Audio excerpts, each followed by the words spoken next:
everybody. My name is Claire and I am the owner, founder, and creator of Puff Wellness. I wanted to get on here and pull cards for my Capricorns for Cancer season, aka my season. I am a Cancer, surprise. So please like, share, and subscribe so that you can stay updated for when I post more videos. For my Capricorn specifically, if this message is for you, that is great. But if not, then it is not your message, okay? So let's go ahead and get started and see what messages are out there for you, okay? There's some reminiscent energy. There's a lot of maybe looking backwards a little bit. Yeah. So for some of you, you guys are looking back on a Cancer moon card. You guys are looking back on a Cancer. You guys might be looking at some subconscious things that, some subconscious things are coming back to the surface for you to reflect on and heal from.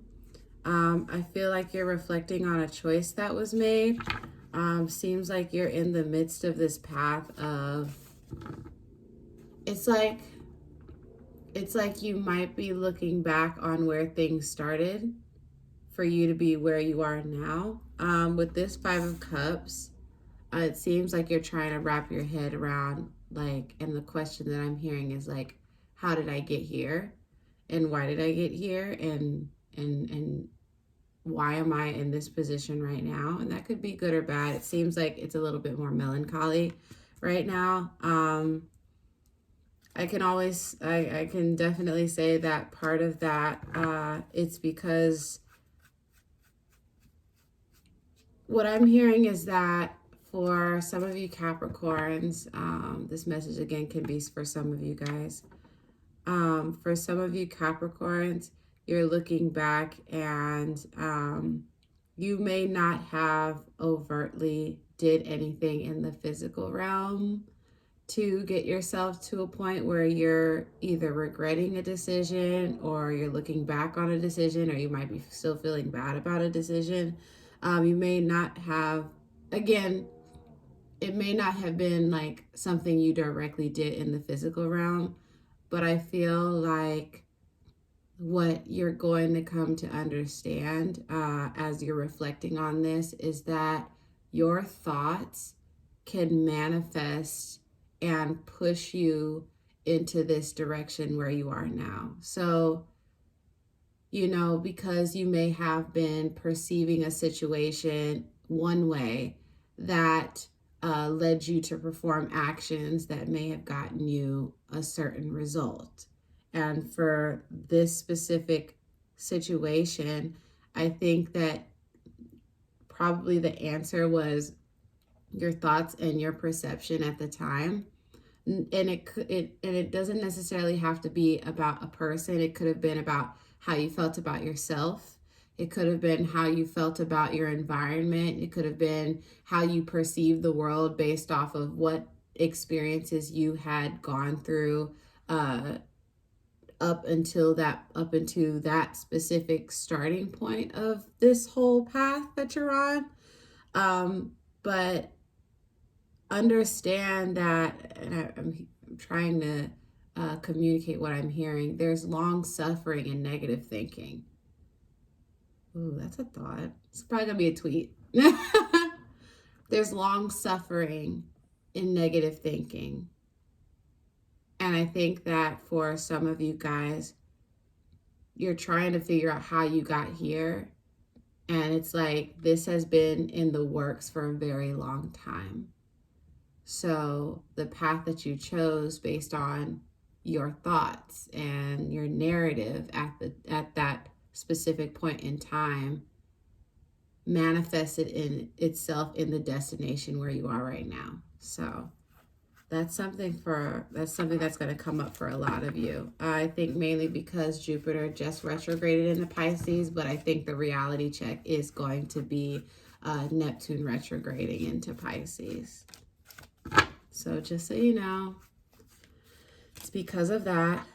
Yeah, it's okay. So yeah, it definitely okay. So we're pulling it. We're gonna talk about it. The Lover's card and the Three of Pentacles in reverse. This was a love lost.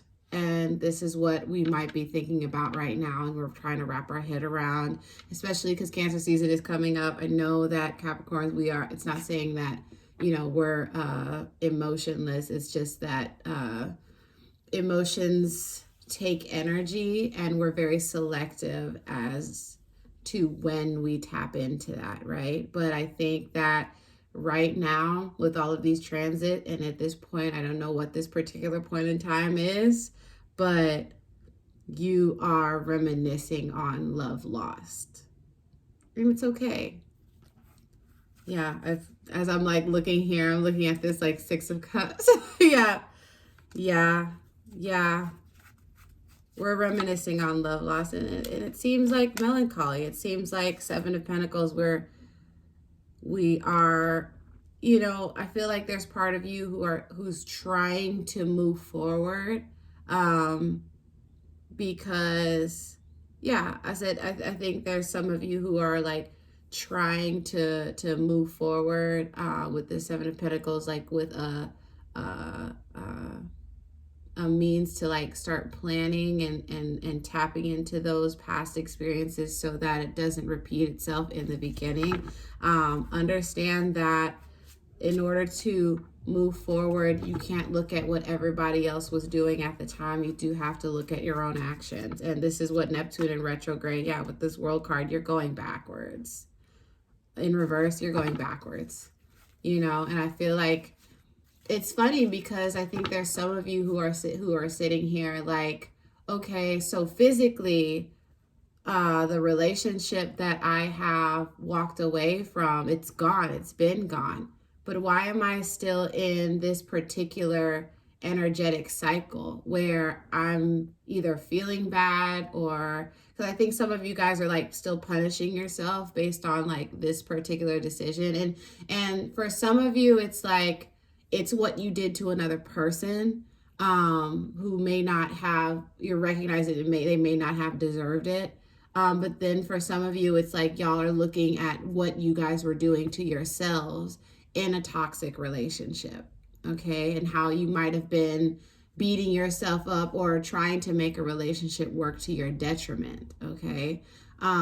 Because I feel like it's both of those, and it's like it's both of those. Well, on one side, there's Capricorns who are reminiscing on what they may have done, because it's just we usually move forward and we usually move on, but it's just and again, it might just be these transits where it's like we're stuck and we have to like look at this shit, right? And it's the same thing. On the other end when we're talking about what we did to ourselves in those toxic relationships, or those relationships we had deemed toxic, or those relationships that just weren't for us, but we tried to make it work to our detriment. And it's something, again, we're not perfect. You're going to have to understand. And I think what's also going to allow you to let things go and forgive yourself is understanding that you don't have to be perfect. That even though you may be a good person or try to be a good person, you're not perfect. And you're learning like everyone else. And I think that when we kind of release the self-righteousness, or we release the pedestal that we put of perfection that we put ourselves on, we allow ourselves to be human and process in a human way and forgive ourselves in a human way. Because I think that part of us, part of that journey of processing this is understanding that who we were at the time, we were also toxic. You know what I'm saying? We were also toxic. So I'm trying not to get on a whole spiel, but yeah, so right now you're going to have to like kind of like circle back around and look at this, look at the emotions of this relationship and this lost love. Some of you guys are going to, some of you guys, I keep hearing it's like you're going to like, everybody says like you're going to eat your, I don't know why they say eat your own shit. That's not what I'm trying to say. It's just like you're going to just have to sit there and deal with your own shit and deal with kind of like what you had done. And I think it's a good humbling experience. As much as we may feel that if we're wrong, it's a bad thing, sometimes it's necessary to be wrong in order to allow ourselves to be human, especially for Capricorns. With this devil in reverse, I feel like this situation may be it's something that I want to say is partially like foreign. I want to say partially foreign to you, because, you know, usually we're able to tell others what's like right and wrong. And we're usually able to tell others, oh, you're going to catch your karma because, you know, we are karma. You know, Capricorns have their placements, you know, they tend to be karma. You know what I'm saying? So it just, this is a strange place to be in, because you're having to understand the karma that you brought on to yourself, you know? So please take a deep breath. This seems very heavy. This isn't the time to be doing anything. Please don't throw yourself into things to distract you, because it's only going to make things harder. And it's going to keep you in a cycle that needs to be broken. So you learn the easy way or you learn the hard way. I mean, it's going to be hard either way, but you're going to be learning either like the easy way because you're willingly going through it, or you're going to learn the hard way where you're trying to distract yourself. And on the other side of this is your Ace of Pentacles, where you're on this new path and you don't have to be afraid, because part of the reason that some of you guys aren't in a relationship right now is because you're afraid of repeating the same mistake. Whether it be you doing something to somebody, or you, again, being in a relationship to your detriment. And once you go through this and process this out and heal from it, that's how you're going to be able to kind of walk in and feel a little bit more confident and trust yourself while you're entering new connections, because they're not going to stop coming, even though you may want to feel like a hermit sometimes, okay? So, like I said, please do not be distracting yourself with work. Don't distract yourself with like other connections or other lovers or anything like that. Really sit here and figure this out. Like, you have to be Saturn to yourself and sit down and deal with this shit so that you can finally like let it go and move on. Okay? I love you guys. Please take a deep breath for me. You're going to be okay. And I'll see you guys again soon. Okay? Bye.